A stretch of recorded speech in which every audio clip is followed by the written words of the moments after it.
Rule of law यहाँ से बहुत बेहतर है वहाँ पर। नहीं, उन्होंने यही कहा है कि वहाँ पे है बेहतर है उन्होंने यही कहा। मुकम्मल तौर पर नहीं है, ये मुकम्मल तौर पर नहीं है कि वहाँ पर मुकम्मल रूल ऑफ लॉ है। वो अपना हो भी नहीं सकता, ऐसे कौन सी ऐसी फिर एक कोई एग्जांपल लेकिन यहाँ से बेहतर है, वहाँ पर अदालतें अपना काम कर रही हैं। ठीक है, क्या बात है सर, क्या बात है सर, क्या बात, ये बात है। अरे सर क्या बात। मेरे साथ मेरे ख्याल में 65 के अलावा बाकी इंतहाई मायूसी है। तो इसका मतलब इंसाफ नहीं था हो रहा। इंसाफ नहीं था हो रहा। इंसाफ ये नहीं हो रहा था कि जो बड़ी पार्टी थी पाकिस्तान की अपना ईस्ट पाकिस्तान में, उसका इक़्तिदार का हक बनता था।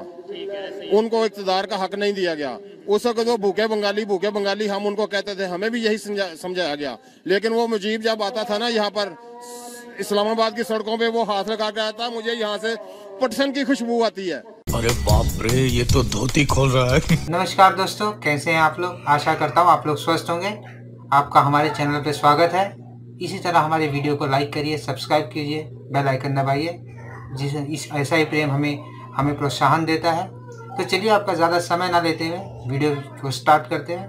बहुत ही मज़ेदार वीडियो है आज की। मेरे साथ मेरे ख्याल में 65 के अलावा बाकी इंतहाई मायूसी है। तो इसका मतलब इंसाफ नहीं था हो रहा। इंसाफ नहीं था हो रहा। इंसाफ ये नहीं हो रहा था कि जो बड़ी पार्टी थी पाकिस्तान की अपना ईस्ट पाकिस्तान में, उसका इक़्तिदार का हक बनता था। उनको इक़्तिदार का हक नहीं दिया गया। उस वक्त वो भूखे बंगाली हम उनको कहते थे, हमें भी यही समझाया गया। लेकिन वो मुजीब जब आता था ना यहाँ पर इस्लामाबाद की सड़कों पे, वो हाथ लगा के आता, मुझे यहाँ से पटसन की खुशबू आती है। शायद इस बात का आपको पता नहीं होगा। मैंने ये सुना नहीं था, लेकिन इतने मुहिब्बे वतन थे। मुहिब्बे वतन नहीं थे, वो प्रेजुडिस भी थे, लेकिन वो सच्चे थे। अब देखें, अब उन्होंने तरक्की की है। उनसे हुसीना वाजिद से किसी ने पूछा भी आपकी तरक्की का राज क्या है। उन्होंने कहा ये हमने फौज को बैरकों में बंद किया है, मौलवियों को मस्जिदों और खानकाहों में बंद किया है, और हमने मिलकर कौम को एक दायरे पर ले आए हैं। और वो नजर आ रहा है, उनकी टका जो है वो हमसे बहुत आ गया। हम 2 टके के भी नहीं रहे। हमारा रुपया जो है वो 2 टकों से भी नीचे चला गया, बहुत नीचे चला गया। अच्छा, अजान की वजह से थोड़ी ब्रेक ली हमने। मैं नेक्स्ट ये बात कर रहा था कि क्या वजह है कि पहले हम इंडिया की एग्जांपल देते रहे, फिर हमें ये कहा गया नहीं भाई इंडिया की एग्जांपल ना दो, वो उनकी आबादी बहुत ज्यादा है इसलिए वो तरक्की करके। अब बांग्लादेश की एग्जांपल दे रहे हैं, अब अलहदा कोई लॉजिक दिया जा रहा है। कल को हम अफगानिस्तान की एग्जाम्पल देंगे, वो भी आगे निकल जाएगा। हमने कब आगे जाना है, हमने कैसे बेहतरी की तरफ जाना है। देखिए जी, ये मिसाल की बात आपने की, मिसाल की बात नहीं है। मसला सिर्फ ये है कि कोई भी हो, हजरत अली करमुल्लाह वजह का फरमान था कि कोई भी जो मुमलिकत है वो इस्लाम के बगैर तो जिंदा रह सकती है, इंसाफ के बगैर जिंदा नहीं रह सकती। और इंसाफ का मतलब ये है कि हकदार को उसका हक दिया जाए।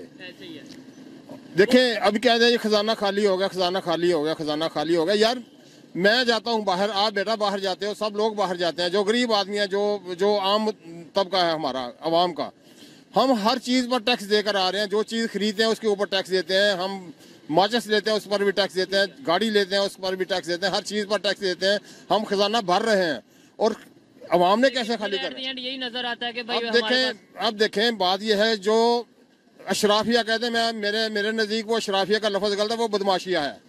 ठीक है, वो लूटने वाले हैं पाकिस्तान को, वो इसकी जड़ें खोखली करने वाले हैं।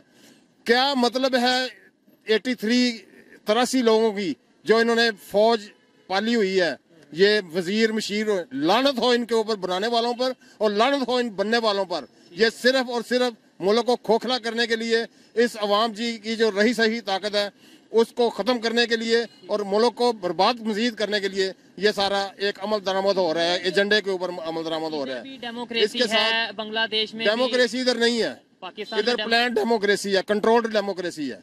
हमारे पास कोई ऑप्शन नहीं है।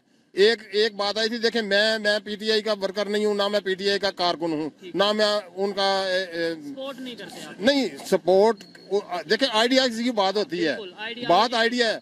कोई बात देखो, उसको पूछना भाई, ये नहीं देखना कि कौन कह रहा है, ये देखो कि क्या कह रहा है। असल बात ये क्या कहने वाली बात है। अब देखें, इमरान खान जो है वो उसको मैं सिर्फ एक बात का क्रेडिट दूंगा, वो ये है कि उसने सारे चोर नंगे किए हैं।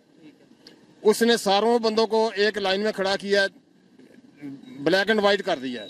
सारे ये चोर, बात मैं है। इधर से थोड़ी सी बात बढ़ाऊंगा कि सारे चोर आपने क्या नंगे किए? मैं कहता हूँ कि बचा कौन है ही फिर सारे हो ही सारे ही नंगे किए, इसका मतलब सारे है ही चोर हैं। तो अब है, बताएं कौन बिल्कुल बचा है, मतलब बिल्कुल कौन सा है। अदारा बच देखिए गया है, ये कौन पीडीएम को क्या कहेंगे आप यार, बिल्कुल क्या कहोगे पीडीएम को? ऐसे ही है। उन्हीं उसने पहले नहीं कहा था कि जब मैं आऊंगा तो ये सारे एक हो जाएंगे। पहले वो कहाँ गई अब उसकी बातें, पेड़ फाड़ कर पैसे निकालने वाली निकालूंगा या और या सड़कों पर घसीटने वाली, कहाँ? इन्होंने शर्म से मर जाना चाहिए इनको यार। इस टाइम जो ये पाकिस्तान की क्या सियासत है, ये क्या जमहूरियत है? ये पाकिस्तान की जो इस ये टाइम कोई कंडीशन सियासत नहीं है, है, कोई जमहूरियत नहीं है। इंटरनेशनल लेवल पे लोग हाँ। देखकर हंस रहे हैं, कंट्रीज देखकर क्या फील करते होंगे? इस्लामिक कंट्री की बात कर लें, नॉन इस्लामिक की कर लें, किसी भी कंट्री की बात कर लें, वो क्या इस टाइम इतना इन्होंने इमेज खराब कर दिया है हमारी कौम का, हमारे पाकिस्तान का, हमारी रियासत का, कि पूरी दुनिया में हम बदनाम रसवाए जमाना कर दिए इन लोगों ने, रसवाए जमाना कर दिया। कि ये लीडर का कसूर है, वो पाकिस्तानी गिना वो जाएगा कि कहेंगे भाई ये ये पाकिस्तानी ऐसा है। यस, अब देख लें, कंपेयर कर लें कि जो ग्रोथ रेट था पहले क्या था, अब क्या है, उससे पहले क्या था। तो यार ये बातें मुझे, जब तक ये बुनियाद जो है उसको ठीक नहीं करोगे, जब बेसिक मामला जो हैं उनको ठीक नहीं करोगे, तो ये मामला ठीक नहीं होंगे। बेहतरी की तरफ को सोचना भी गुनाह है। ठीक हो गया। ऐसे ही बात है कि अभी जो इंडिया की पार्लियामेंट है उनमें वहाँ पे नरेंद्र मोदी जो उनके प्राइम मिनिस्टर हैं, उन्होंने ये कहा कि अगर आप अपने, यानी कि हमें बगैर नाम लिए उन्होंने पॉइंट आउट करते हुए पाकिस्तान के हवाले से कहा कि देख लें कि दुनिया पैसे देने को तैयार नहीं है, दुनिया कर्जा देने को तैयार नहीं है, भूख की वजह से, गंदुम की वजह से, यानी यहाँ पे क्या हालात हैं। उन्होंने एग्जाम्पल दे रहे हैं, हम जिनको दुश्मन कहते हैं वो हमारी एग्जाम्पल दे रहे हैं कि भाई ये देख लो ये कंडीशन बन सकती है। जी बिल्कुल ऐसे ही है, बिल्कुल ऐसे ही है। देखिए गलत तो गलत है ना यार, वो उसको कोई सही कहे, वो गोबर को कोई साग कहे तो उसकी मर्जी है, गोबर तो गोबर ही है। क्या उसको, कैसे उसको कोई साग कह सकता है? वो गोबर ही रहेगा। हमें गुस्सा आता है ना, वो उन्होंने क्यों हमारे खिलाफ बोल दिया, उसने क्यों, ये नहीं कहते कि हम अपना नहीं करते। अभी देखें वो अपना तुर्की जा रहे थे वजीर प्राइम मिनिस्टर साहब, देखे ना वो यार, वो उनकी अपनी मुसीबत पड़ी है, ये क्या लेने जा रहे थे? वो मुझे एक मैसेज आया, उन्होंने कहा जी कि 26 लाख जो पाउंड थे वो तुर्की की हुकूमत ने हमारे बचा लिए। वो नीचे लिखा है कि उन्होंने दौरा मनसूख कर दिया, उन्होंने कैंसिल कर नहीं दिया। आती। वो जब IMF वाले आए इधर तो उन्होंने कहा कि यार, जब उन्होंने असासे देखे हमारे सियासतदानों के, हमारे जो बड़े हैं सारों के, बड़े इदारे जो हैं उनके इदारों के सरबराहान के, तो उनका दिल चाहा कि यार IMF को चाहिए कि इनसे कर्ज ले लें। ठीक हो गया। तो ये पोजीशन है। और एक तरफ उनको देखो, एक तरफ अवाम को देखो। अभी इस टाइम अगर कैमरामैन कैमरा एक दफा घुमाए और देखे अवाम की कंडीशन, जो एक नॉर्मल पब्लिक है उसकी ये हालत है। और ये हम लाहौर शहर में है, जब हम सिंध में जाएं, बलोचिस्तान में जाएं, उधर तो जूते नहीं है लोगों के पास। ये मैं कहता हूँ जी, सांस लेने को हवा नहीं है यार। जूतों शूतों की तो बात करें, अभी तक उनकी सोच, कश्मीर को तो वही ना, मैं नहीं अब कहता, ये आगे दूर बात चली जाएगी।